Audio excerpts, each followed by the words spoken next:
Supreme court 1950 ଜାନୁଆରୀ 26 ତାରିଖରେ ଭାରତ ସରକାରଙ୍କ ଦ୍ୱାରା ଦିଲ୍ଲୀଠାରେ ଉଚ୍ଚତମ ନ୍ୟାୟାଳୟ ବା ସୁପ୍ରିମକୋର୍ଟ ତତ୍କାଳୀନ ରାଷ୍ଟ୍ରପତି ଡକ୍ଟର ରାଜେନ୍ଦ୍ର ପ୍ରସାଦଙ୍କ ଦ୍ୱାରା ଉଦ୍ଘାଟିତ ହୋଇଥିଲା।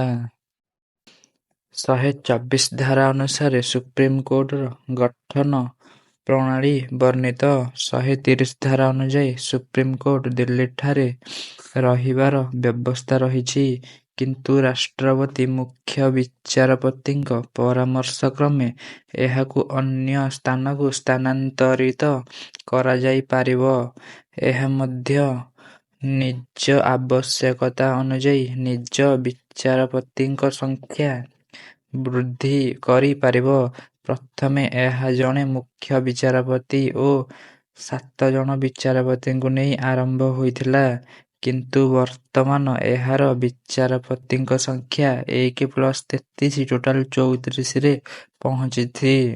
ସାମ୍ବିଧାନିକ ପ୍ରଶ୍ନ ଜଡ଼ିତ ମକଦ୍ଦମାର ବିଚାର ପାଇଁ ସୁପ୍ରିମକୋର୍ଟ 5 ଜଣିଆ ବିଚାରକ ଗୋଷ୍ଠୀ ତିଆରି କରେ। ସୁପ୍ରିମକୋର୍ଟ ପ୍ରାୟ ନିମ୍ନ ଅଦାଲତଗୁଡ଼ିକରେ ଆଇନ ରୂପେ କାର୍ଯ୍ୟ କରେ।